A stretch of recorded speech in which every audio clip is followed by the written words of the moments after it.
Bismillahirrahmanirrahim. Assalamualaikum warahmatullahi wabarakatuh. And a very good afternoon to all dear listeners of IKIM FM. Welcome to this special interview. I'm your host, Patricia Afrina. Alhamdulillah. Thank you very much for listening to us from wherever you are. Either you are listening to this through radio or even through our social media pages, Facebook and YouTube. And special for this interview, actually we are going to talk about an art exhibition, and what is special about this art exhibition is very unique, one of a kind. So to talk more about it, I have here with me in the studio is Dr. OSAMA ODEH, who is the chairman of Electrochemical Metallizing Establishment and also the sole buyer and owner of the Dome of the Rock Aluminium Dora X Cladding. Assalamualaikum, Dr. OSAMA, and welcome to the studio. Walaikum salam, sister. It is such a pleasure to have you in our studio for today, Doctor. So how are you, Doctor? Thank you very much, sister, and thank you again for having me on this interview. I'll tell you Doctor. a story about our Aqsa, inshallah, very shortly. Al-Aqsa Mubarak, as we all know, is the first Qibla of Islam, Yes. where it was the first years of Islam, was the first Qibla before Mecca. And on the 9th Hijri, the 9th year of call for Islam, Prophet Muhammad alayhi salatu wasalam, araja ila samawati al-ula, from Al-Aqsa al-Mubarak, through the miracle of the night journey, Al-Isra wal-Mi'raj, where he traveled by God's miracle from Al-Haram al-Sharif in Mecca to Al-Aqsa Mubarak, and from the center of Al-Aqsa he ascended to heavens, where the 5 prayers were dictated to the Prophet and to all Muslims. So Al-Aqsa al-Mubarak is not only the first Qibla, it is the closest doorway to heavens from its connection with the heavens, inshallah.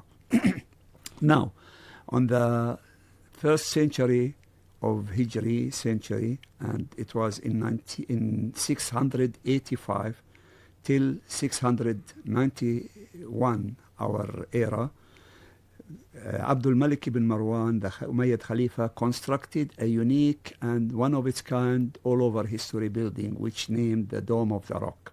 This Dome of the Noble Rock, which we name it in Arabic As-Sakhra Qubbat As-Sakhra Al-Musharrafa. It meant to protect the rock which was honored by the footsteps of Prophet Muhammad ﷺ on his way to heavens. Yeah. And it is situated almost in the center of Masjid Al-Aqsa Al-Mubarak in Jerusalem. So the Dome of the Rock is not only a Muslim shrine, it is as well a very significant architectural building, and it is believed to be the oldest and the most well-preserved construction of shrines and mosques and significant places of Islam. It's dating back to already this year becomes 1,330 years since it was constructed. All over history, the Dome of the Rock used to be coated with metallic cladding on top of the metallic dome. The metallic dome is meant to protect the inner dome that we see it from inside with unique decorations, but it is made of wood. But in order to protect this dome, the metallic one that everybody knows it, like the Golden Dome, which is the jewel of Jerusalem. Nobody can miss this dome all over the city of Jerusalem. It's meant to protect the dome and to keep it against the weather conditions. Okay. All over history, the Dome of the Rock, as the dome itself, was coated with different metals. In the old ages, it used to be coated with lead. And in 1964, during the second Hashemite restoration, why we say the second? Because actually the Al-Aqsa Mosque and Jerusalem was under the custodiancy of Jordan and still under the responsibility of Restoration Committee of Al-Aqsa Mosque and Dome of the Rock.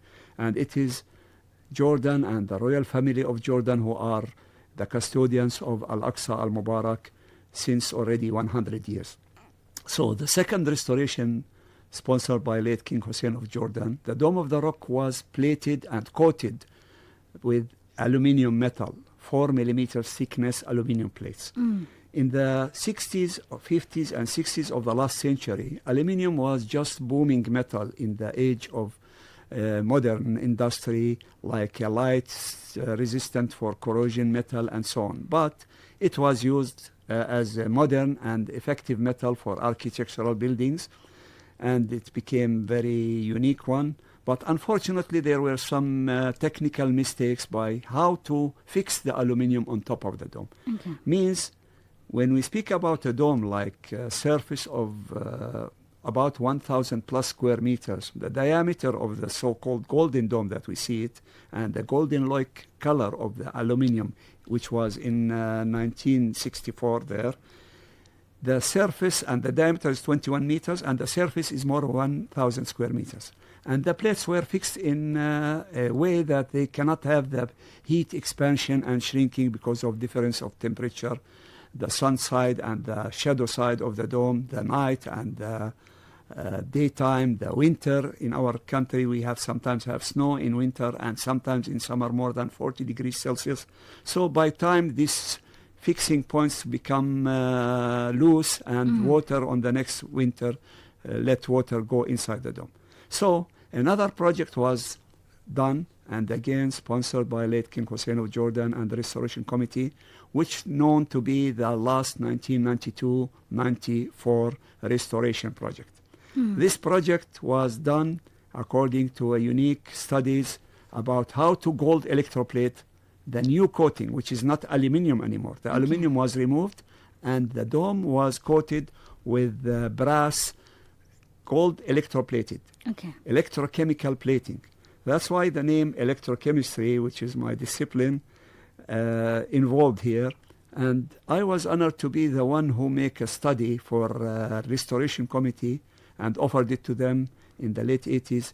How could gold electroplate the whole Dome of the Rock with gold? This is the first time ever to do such a project, to gold electroplate the dome by electrochemical techniques on site, on the place of the workshop near Al-Aqsa, near the dome itself.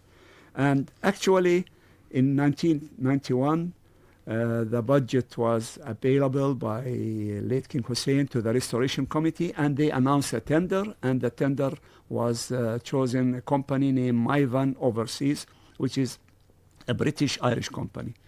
And I was appointed by Restoration Committee to be the supervisor and quality control of the electroplating of the Dome of the Rock, which is considered to be one of the biggest of its kind worldwide. And Alhamdulillah, we did this job, and I am always happy when I look on TV. Unfortunately, I cannot go to Jerusalem very easy. Sometimes when no confrontations are there, I managed to go there 3-4 years, and I always concerned about the appearance and the durability of the gold plating, which is already 30 years there, and which is, alhamdulillah, standing against the weather conditions, and it can stand tens of years according to the analysis and inspection that we did it in Germany, in other countries, that this gold electroplating that we did it is one of its kind in the world, alhamdulillah. So this is the first story of the first section of our story. The other was the aluminium of the Dome of the Rock, which was taken from the dome and stored in the southern eastern parts of the Al-Aqsa Mosque, on top of Al-Musalla Al-Marwani. A tender was announced in 1995, in June 1995, 2-3 years after finishing the gold electroplating of the dome, to sell this aluminium as a scrap because it's big amount, and some of the plates are coated with asphalt because the dome was leaking down on the roofs, so they have to isolate it with asphalt or cement.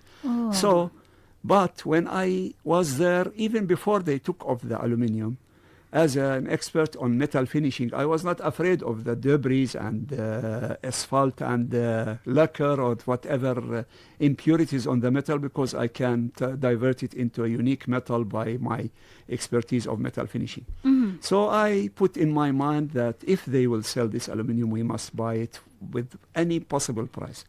Alhamdulillah, this happened, and we signed with the Restoration Committee the purchase agreement, which was signed in 1995, around 30 years ago, Doctor. Yes, sister. 30 years ago, exactly.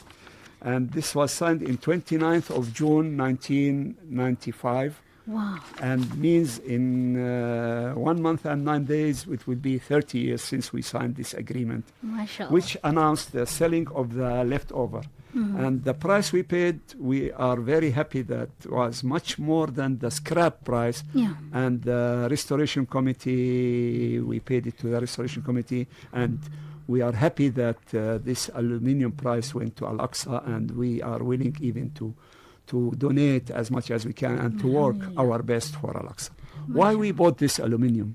My idea was not to sell it as a scrap. I am not a scrap merchant or something, but to make it as unique reminders and souvenirs to highlight the importance of Al-Aqsa, the critical situation of the Israeli occupation of Al-Aqsa, Yes. to make out of it unique souvenirs remembering Al-Aqsa, showing who are the people caring about Al-Aqsa, Muslims of Palestine, of the whole world, and top of all, the Restoration Committee who works hard, and they are still officially responsible, despite all the Israeli pressure on them, on the Muslims of Palestinians.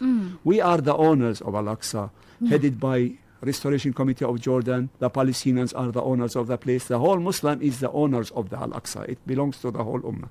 So, in 2009, I managed, alhamdulillah, to bring this aluminium as a scrap, in brackets, to Malaysia, because I felt most of it, if I keep it there, it will be under pressure or danger, let's say.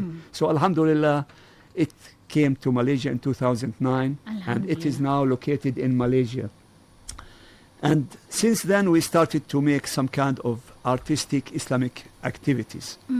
I met late Dr. Syed Ahmad Jamal. I was honored to meet him, the laureate of Malaysian artists, and introduced the idea for him, and he immediately captured it.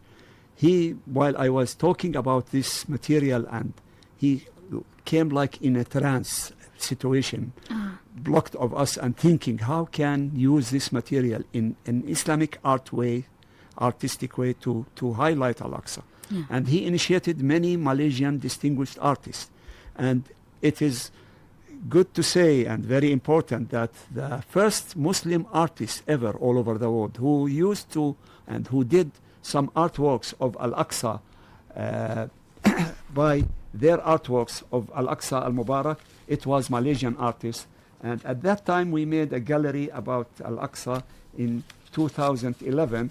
And at that time we named the gallery Forms of Dua, which is showing the artworks of Malaysian artists, and on top of them, late Syed Ahmad Jamal with his unique artwork, Aqsa juxtaposition, and other Muslim artists from Malaysia. Recently, we added to this effects and artworks of Palestinian Muslim artists, and this is actually the theme of our exhibition, which is now taking place in ISTAC. And this exhibition is highlighting Al-Aqsa Alive with the title of Al-Aqsa Alive, because really Al-Aqsa is in a danger. We want to give confidence, we want to give hope for all Palestinians and Muslims, all the world, that we can regain back our Al-Aqsa. And it is still not dead, it is still alive. This material is a proof that Al-Aqsa is in our hands, inshallah, and come back to our hands soonest. Inshallah. And this shows that we have to lobby the artistic Islamic culture and civilization, how to create artistic works made of this unique material, part of the Dome of the Rock. We ourselves, we do souvenirs out of it, unique souvenirs, and sometimes we make it like gifts for certain institutions, and sometimes we sell it for people who like to acquire and to have in their hands, close to their hearts, some real parts of the Dome of the Rock, excladding of the aluminium. So this art gallery is now in ISTAC, Islamic Institute of Thought and Civilization, and it is till 30 of this month. And inshallah, in the short future, we will make it more popular, and we can extend it to other locations in Malaysia and even beyond Malaysia to show the Muslims of the world what is it about, the story of Al-Aqsa, who worked behind it, the civilization connected to it, the uniqueness, the history, and all these issues. MashaAllah, Doctor, I learned a lot in listening to your sharing, especially on the history and how you acquire the aluminum plates. And for me, it's very inspiring. It shows that every Muslim has a responsibility to protect the Al-Aqsa Mosque. As you mentioned just now, that Al-Aqsa Mosque is not just for any one particular group, but it's actually for all Muslims. And we have to be together to protect the Masjid Al-Aqsa. So again, Yes. Our listeners, if you like to attend the art exhibition, the Al-AQSA ALIVE, the Spirit of Civilization and Freedom for Palestine, which is a group art exhibition from Malaysian and also Palestinian artists with art created with the original aluminum plates from Dome of the Rock. So they can go to the International Institute of Islamic Thought and Civilization, International Islamic University Malaysia, ISTAC-IIUM Kuala Lumpur campus, and the exhibition has been running from the 15th of May till the 31st May 2025. So with the last few minutes we have Dr. Osama again to remind our listeners what they can expect from this exhibition. Well, as you said, sister, very well said, that it's a duty and even a need for each Muslim to know better about his Aqsa, solid facts, how it is done, what is the story behind it. And again, this exhibition is really a sample or a very ideal showcase of our Islam background of civilization, culture and beliefs and the rights of our Muslims in Al-Aqsa. It is again in ISTAC, except Saturdays and Fridays, starting from Monday till Friday, 10, 11 till 6 evening. So the idea is to touch in your hands and to be confident that Al-Aqsa, materialistically, we have parts of it. Yeah. And then this will be like a call or a message to bring Muslims lobbying for their first Qibla of Islam. So you are most welcome to visit our exhibition, which is in ISTAC till 30th of May. Inshallah, we will make it in other regions of Malaysia in the future. Inshallah. So that is Dr. OSAMA ODEH, the chairman of Electrochemical Metallizing Establishment and also the sole buyer and owner of the Dome of the Rock Aluminium Dora X Cladding. And with that being said, Doctor, thank you very much for being with us. Assalamu alaikum. Wa alaikum salam. Jazakumullah kulla khair.